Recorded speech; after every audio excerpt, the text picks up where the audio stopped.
Good morning, everybody. First of all, I want to welcome everybody to SUNY Brockport, our EOC Center. I want to acknowledge some special guests here, actually our host, SUNY Brockport President John Halstead. I want to thank President Halstead for hosting this morning's meeting, and thank you, sir.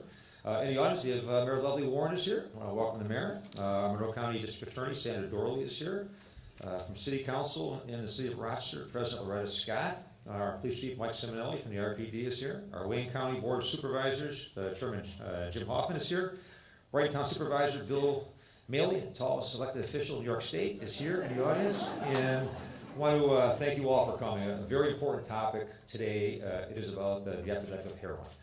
And a lot of great work has been done by the governor and team in Albany today. Some of the comments you're going to hear, I think, are going to be really gripping. One thing I can say, it's like it goes back and forth. I go back in my police career, seeing what heroin has done in this city, what it's done to the lives of so many people over the years. It is a terrible drug, terribly addicting drug, terrible withdrawal symptoms that come with it. And I remember one time as a police chief putting out a warning, there's a especially potent form of heroin on our streets. That we had several deaths due to overdose, and was warned by somebody not to do that because you'll drive more of the market toward it. And sure enough, in a very warped way, more people were out trying to buy that drug on the streets. It's a terrible thing. I want to commend the governor for what he has done. Like he has responded to many disasters around the state very proactively and very strongly. He has done the same thing with this epidemic. You'll hear more in a few minutes about some of the proactive steps being taken by the state police on this. But what we need really is everybody being a part of this. So we have SUNY, the state, the higher education system, state police taking the lead enforcement role. We need parents, we need educators, we need people really to help educate young people not to go near this drug and to stay away. It is horribly addicting. Once they're into it, there's really no easy way out. It's terrible and terrible impact on families, on communities. And what the governor has done with this legislation is really take huge steps, not only on the criminal aspect, but also on the educational aspect as well. And hopefully, with everybody's support, we turn back this tide, because if not, I think we're facing truly an epidemic, and it's something that's just absolutely terrible. It impacts communities and families everywhere across the state. So we just appreciate you all being here. I want to next bring up to talk about some of the steps that New York State Police are taking in the direction of the governor. We have with us today Lieutenant Colonel Beach. Colonel?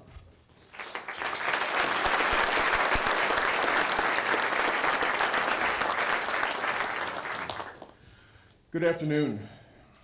I am Lieutenant Colonel George Beach, Assistant Deputy Superintendent Field Command for the New York State Police, and I would like to thank all of you for being here.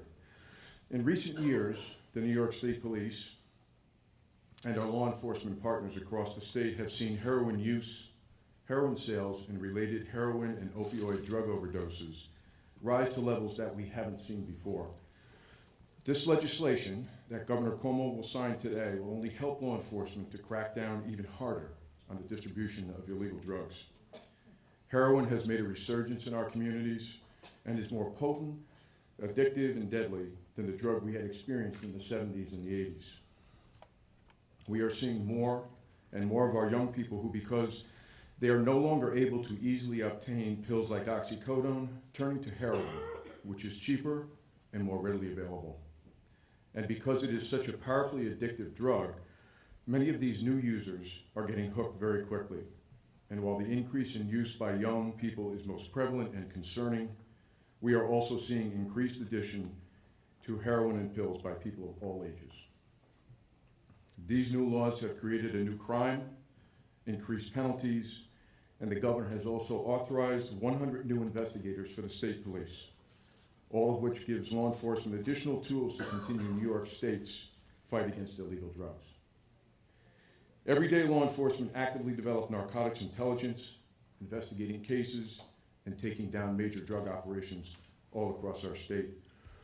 We are continually training troopers in detection and interdiction techniques and for undercover work to stay ahead of trends in narcotics uses and sales.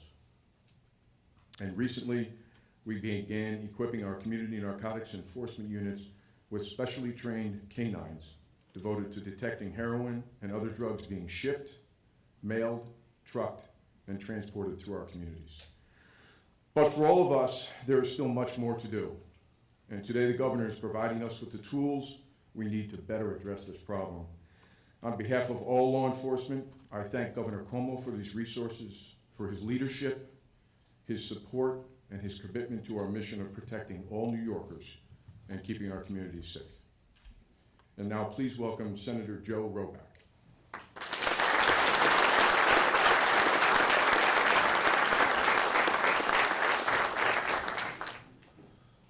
Good afternoon. I am delighted to be here.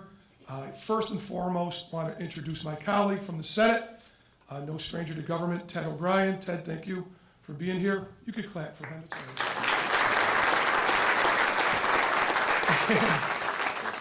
Let me thank the governor for really all the times he's been to Rochester, getting things done in so many ways, whether it's economic development, whether it's working with our colleges and universities, or this very important initiative, which touches so many aspects of people's lives. I don't know what category you put it into, but it's very, very important. I was very happy to be part of the Heroin Task Force in the state Senate, and we had 18 hearings across the state for many, many hours. And I have to say, I've been around, I like working with people, I have for a long time, but the testimony that was given at these public hearings of mothers asking desperately for some help when they couldn't get insurance coverage, when their own child wanted to commit suicide to beat the grip of this awful, awful, powerful addiction. To hear people who are users saying, I stole my grandmother's wedding ring. I would have done anything to get that drug. If I had any thoughts going into it, after listening to some of that testimony, this is a different kind of dragon, a different beast, and that it is growing and so powerful, not only in New York State, but across the country. It was very, very fitting that we worked in a bipartisan way to get legislation done. And this legislation really is very thorough. It talks about the education and public awareness piece, even with doctors on prescribing opioids and things that hopefully will diminish the amount of people being addicted to anything. First and foremost, very, very important piece goes on to the treatment side and insurance coverage. For a long time, we were making people get short-term failing in beating the addiction, to have to do that twice or three times before they really got the length and treatment they needed to really beat this. If nothing else came out of the testimony, that was it. 3, 5, 7-day detox does not work with this. You need a longer time, and we should have that. We did have that from all of us working together, and that's great. An expanded use of Narcan for more people, which is life-saving.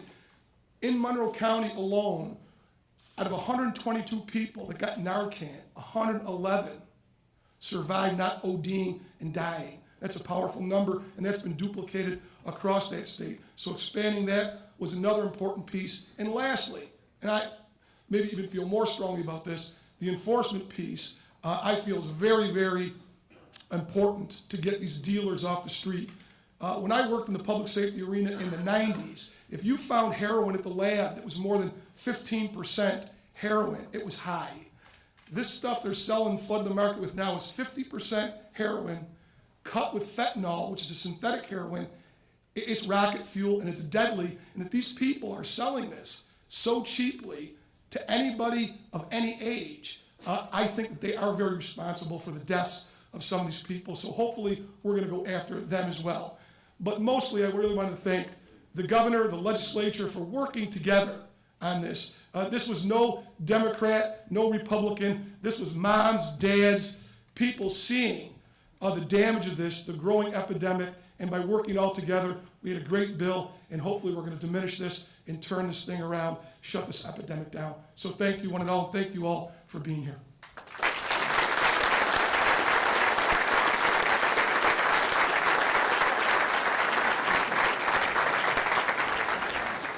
Okay, so I got Ted O'Brien this time, which I forgot last time, and then I walked off. It really is my pleasure.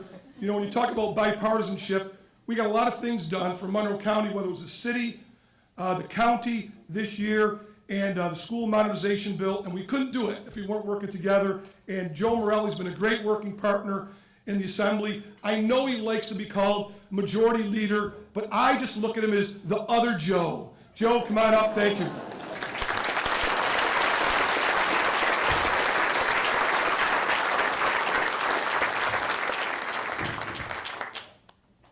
Good morning. Thank you.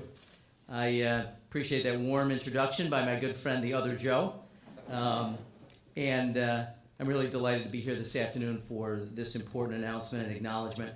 I, too, want to acknowledge my good friend and colleague, as someone who sits right in front of me in the Assembly chamber so I can keep an eye on him at all times. But please acknowledge my good friend, Mark Johns, from the New York State Assembly. And I, like Joe, will look back on 2014, and one of the real highlights of what we were able to accomplish is this package of pieces of legislation to deal with the heroin epidemic. You know, I think, and Joe did a great job of describing the various elements of it, and specifically what the bills do and what we hope to accomplish. It is multifaceted, which is a source of real pride for us because we've dealt with it from many different angles. But those of us in the Rochester region know that this really has a face and affects people's lives. And I think many of us were shocked and saddened, deeply saddened by the untimely death of Philip Seymour Hoffman, who hails from Fairport, New York. And I know his mom, Judge O'Connor, is still in our thoughts and prayers as their family deals with that and comes to terms with it. But I think it tells us a lot about, as the Lieutenant Colonel mentioned, that this affects everyone in our society, and it's a growing problem. We see it in the numbers, whether it's nationally or in the state, the rise in the epidemic of heroin and opioid use. And I give great credit to the governor for making certain before we adjourn the session that we dealt with this in a comprehensive way. And he deserves, as he always does, great credit for his energy and his dedication to task and making certain that this does the kinds of things we would want. And that someday, hopefully, we'll look back with a great deal of a sense of pride of what we've accomplished and hopefully save thousands of lives of young people just in this community, millions of lives around this state, and hopefully also be a model for the rest of the country that's dealing with this state by state, because this is the right approach. The other thing is this doesn't always have to have a tragedy associated with it. There are opportunities for hope if we can get people into treatment. If we can do the right things, we can help families before it's too late. And with that, I want to introduce our next speaker, Lori Drescher, whose family has been dealing with this. It takes a great deal of courage to speak out publicly. It takes a great deal of bravery and courage to speak out about something that's affecting your family, and to talk to public leaders and community leaders about the things that we need to do to save people's lives and get young people and old people, people of all stripes, back on the path towards productivity and good health. And I want to congratulate her and thank her for sharing her story with us, and let me bring her to the podium. Lori Drescher.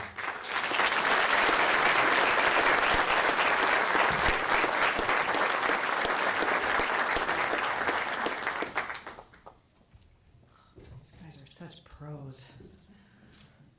I would like to start by acknowledging my sister who is here with me today, my rock, Liz, and especially my son who is here today. I haven't seen him in a while because he is in active treatment. He's away for 4 months battling this disease. He almost succumbed to this disease and detoxed alone and decided that he was going to fight this with everything that he had. And that's why I'm here today.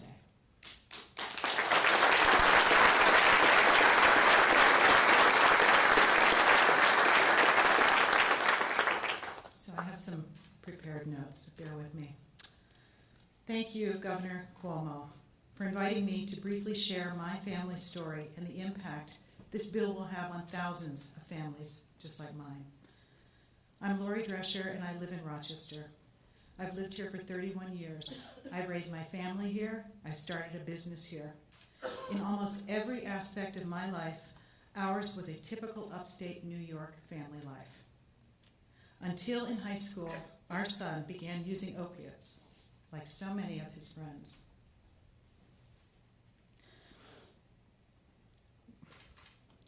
What started as recreational attraction to a readily available prescription pill soon turned into full-fledged addiction. Why he started and why he couldn't stop are two separate issues. Substance abuse is a choice. Addiction is a disease.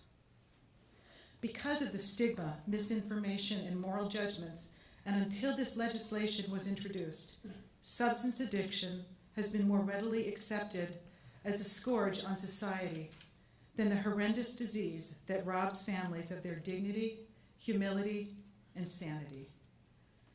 Anyone discovering that a loved one has been afflicted with a potentially terminal illness knows the agony and helplessness of watching your loved one suffer.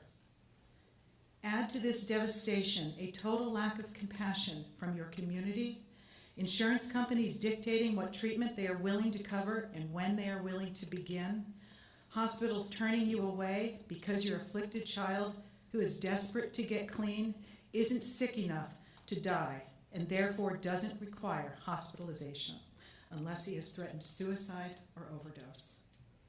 Just a few months ago, I was at one of the lowest points in my life. My son was near death, and we were frantically searching for detox units and treatment centers to save his life. My sister asked me to testify to the state Senate on behalf of the growing number of families afflicted by this epidemic and unable to come forward with their own voices. I decided then that I had no choice but to help shine a light on the issues preventing people like my son from gaining access to affordable, appropriate treatment, and to help other families come out of the dark and shed the shame, silence, and secrets of their private suffering. It took a lot of work, courage, and leadership to write and sponsor these bills.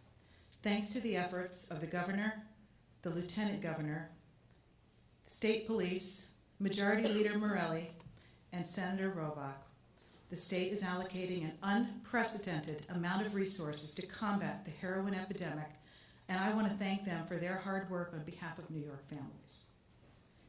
These actions will help combat the growing business of opiate and heroin distribution.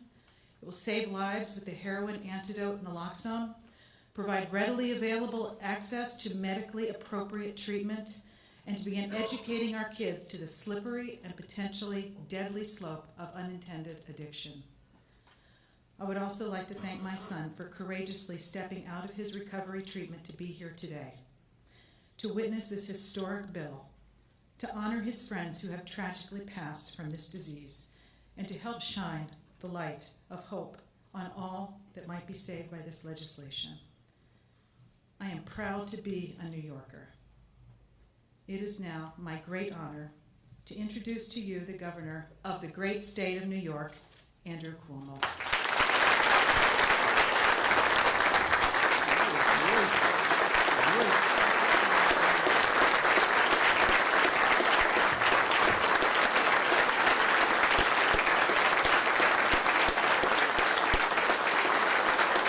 Thank you. Thank you very much.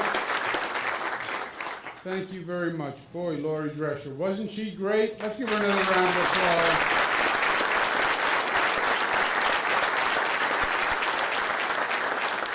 It is not easy to get up here and share your story, but we congratulate you and we applaud you for taking that negative energy and turning it into a positive and sharing your story. One more round of applause for Lori, and thank you very much.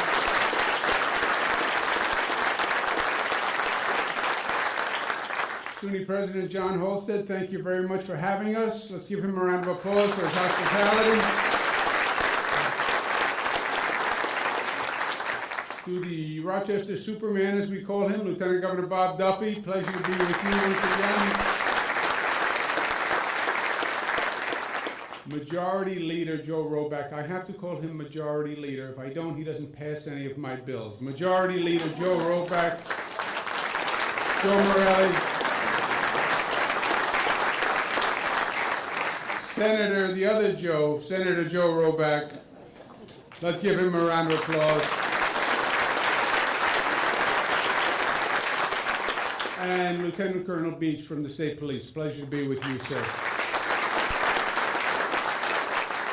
We have finished the legislative session. Your Joe Morelli and Joe Roback are back home for the next few months. This is my happy time of year when the legislature's out of session. Not that I don't love to have them in Albany with me, but they're sort of like in-laws. You like them, but you like them over there. You know? Legislative session goes from January to June, and we had a great legislative session. We really did. And what you heard, the spirit of bipartisanship and collegiality and working together and breaking gridlock really did work. And we've seen gridlock in Washington, D.C., and we know how bad it is when government doesn't work and when politics gets in the way. Albany was the exact opposite this year. And we put the politics aside and we got things done. We have the state's fiscal house back in order. 4 budgets in a row on time. First time in 40 years, believe it or not, that we've done that.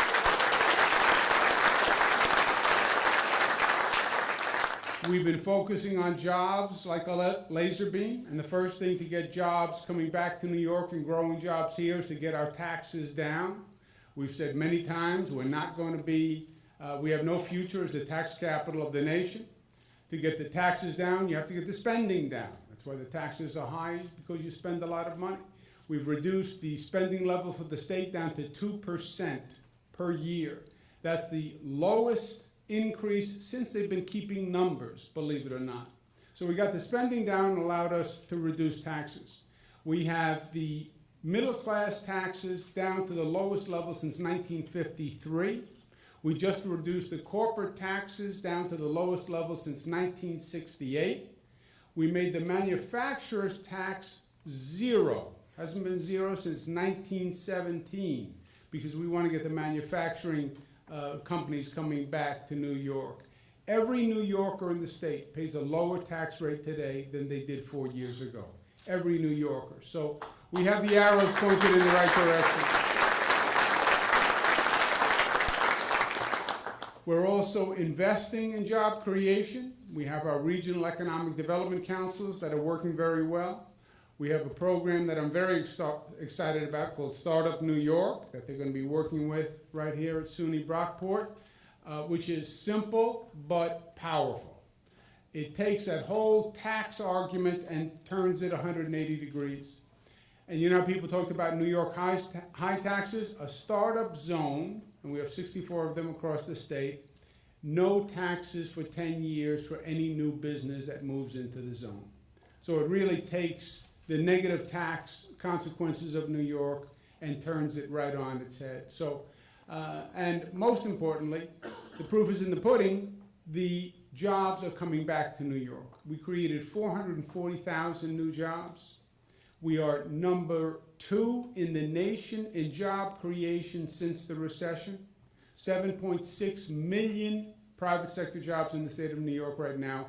More private sector jobs than have ever existed before in the history of the state of New York. So we're doing what we should be doing. The cherry on the cake this past week, the rating agencies that rate the state's credit worthiness, which are totally objective and just totally professional, they just look at the financial integrity of the state, they gave us the highest rating that we've had in decades. Moody's literally gave the state the highest credit rating since the 70s, and Fitch gave the state the highest credit rating they have ever given it. So good work all around.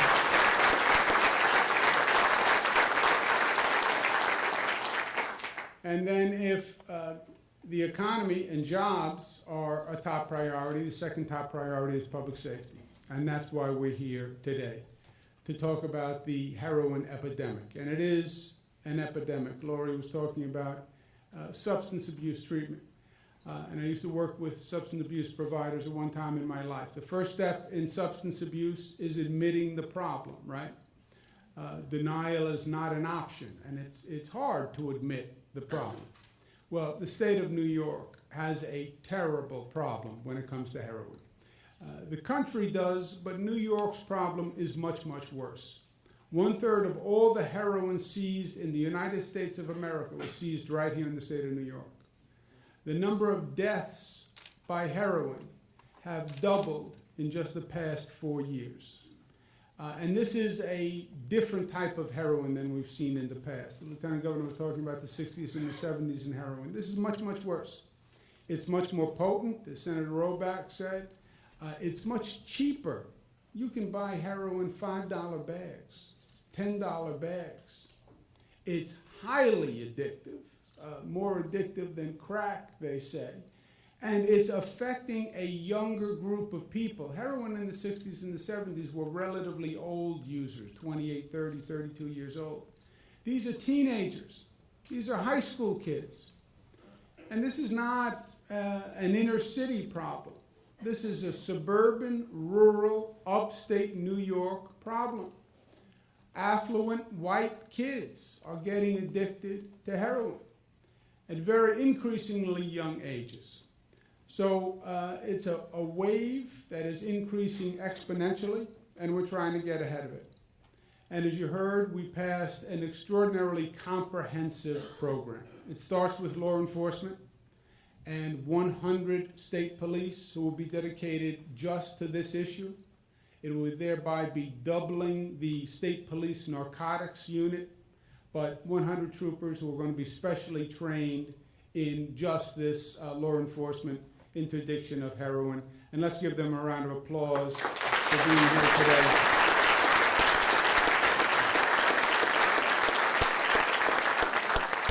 We're increasing the criminal penalties for pharmacists or people who are dealers or distributors in the drug. We have a public education campaign that's going to be run on SUNY campuses all across the country and private schools all across the country. We have a public awareness campaign where we'll be talking to parents about how important this drug is. We'll be passing out to every law enforcement officer in the state of New York the anti-overdose drug, Noxaline, which can be a lifesaver if you have it and if the person knows how to use it appropriately. So we're doing everything we can. And as Senator Roback said, there was a task force that traveled all across the state hearing testimony. They came back with very extensive research, and that's all incorporated in this bill that I'm going to sign in just a moment. So we feel confident that government is doing everything that it can be doing. And by the way, the issue that Lori raised, in this bill, we force insurance companies to do the right thing and to live up to the spirit of their contract and provide treatment for people who need it. And the state is going to regulate that to make sure it happens. So we are doing everything that we can be doing, from law enforcement to education to assistance on schools and campuses, with insurance companies. We're doing everything we can do. But, and the but is, I really believe this is not a problem that government can solve. And it would be false and misleading for you to leave here today and say, well, that's it, they're taking care of that. They are doing it. The police will take care of it. The school will take care of it. The teachers will take care of it. That's not how we're going to solve this problem. This problem is a problem of every person in this room. And when we recognize that and accept that, that's when we'll really take the first step towards eradicating this heroin epidemic. And it is going to take everyone. There's an expression in Homeland Security terrorism: if you see something, say something, right? It's employing every person, every citizen as part of the security force. If you see something, say something. Assume the responsibility yourself. The same, I think, is true here. If you know something, do something. I can't tell you how many people have come up to me after it's too late and said, I knew he was in trouble. I knew he was doing something. My son is a friend of his. My son told me he saw him in trouble. If only I had done something. If only I had done something. If you know something, do something. Don't think it's the other person's responsibility or someone else is going to do it. Assume the responsibility yourself. That's what community is all about at the end of the day. That is how we live our lives. That's how we run this state. That we're all there to take care of our families and ourselves, but we're also there to take care of the person to our left and to our right. And that's what makes a community, and we need that approach here. If each and every person is part of the solution, we will solve it. And we'll stop this tragedy of young people unnecessarily dying. So, government is taking the first step, schools are doing what they have to do, but we want you to be part of this also. Thank you for being here today, and join me and we'll sign the bill. Thank you.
You all for coming today and being a part of this. I'm going to close by thanking our Assembly Leader, Joe Morelli, and our Senate, Joe Robach, and our colleagues here. I want to thank the Governor for his proactivity in this. One more example of what he does across the state, for really being on target. We're looking at this from a holistic and very comprehensive way. I also want to close by thanking Lori Drescher and her family. We really personalized this whole problem. I really reinforced how important this is. So have a great day for coming. Thank you so much.